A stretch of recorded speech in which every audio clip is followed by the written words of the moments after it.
My holy trinity growing up was not the Father, the Son, and the Holy Spirit. It was Animal Jam, Pop Tropica, and Club Penguin. The word pookie has been circulating in the context of a pet name you call your partner or a cute celebrity. However, whenever I hear the word or use it myself, one image comes to mind. It is that of a yellow, homeless penguin avatar. More on that to come. Naturally, I went to YouTube to see if a video essay was done on the pookie phenomenon. I found nothing, and thus this was created. Join me, Megan, as I bring you on a psychoanalysis of pookies, Club Penguin, and mental health. From 2005 to 2017, Club Penguin was a massive multiplayer online game full of activities, customization, and memories for so many of us 2000s babies. There was also a large emphasis on child safety since this game was aimed at kids around 6 to 14, though people of all ages played. The aspects of customization and online safety likely contributed to the emergence of pookies, which were essentially players pretending to be babies. The Club Penguin fandom page on the history of pookies describes how pookies evolved with more fashion items available to players. At first, it was common to dress up as animals like a puppy or cat, but then puffles, which were pets, were added to the game. Then, with the long john pajamas and teddy bear items added, pookies emerged. For some reason I could not find, the color yellow for your penguin became the uniform for a pookie outfit, while there was more freedom in what items you could wear. To recap, a pookie was a yellow penguin wearing childlike clothes, likely holding a plushie.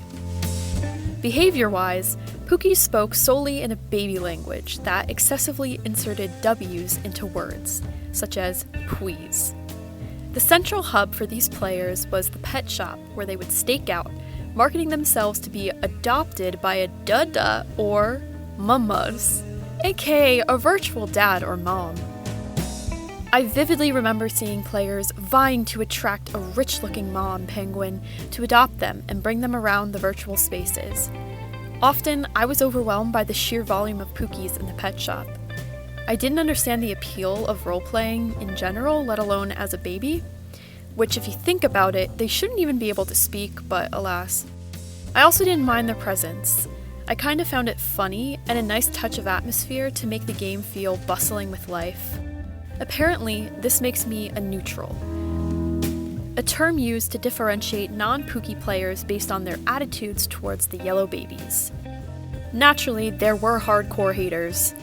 The fandom page Pookie Protests describes events in which players would shout, "No more pookies!" or "Stop pookies!" to declare their disapproval. Sometimes it went as far as a very premeditated protest like that of August 4th, 2014, which had its own invitation card. On one hand, I did laugh at the absurdity of this image. On the other, the anger and hatred seeping from this awfully designed invitation made the psychology major in me upset. Escapism is a form of coping we all can relate to. Whether we doom scroll on social media or binge watch a TV show, technology has given us easy access to detaching from reality. A 2021 journal article found that video games, and especially ones that involve role-playing, offer a way for players to escape stress and cope with stressors. The immersive nature of video games allow players to embody an entirely different persona and are given a sense of control that they may lack in real life.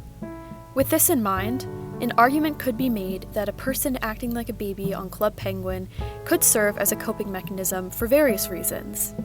Maybe they never had a proper childhood.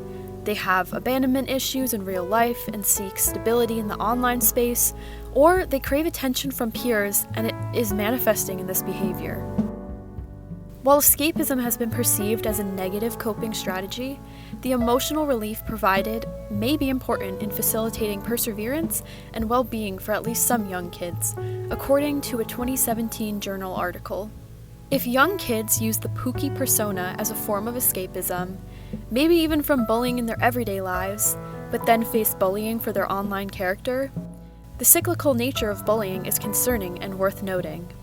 If what someone is doing is not harming themselves or others, why not let them be? While Club Penguin ceases to exist, I urge people to think twice before inciting a protest on an online game because players are acting a bit cringe. Let them be.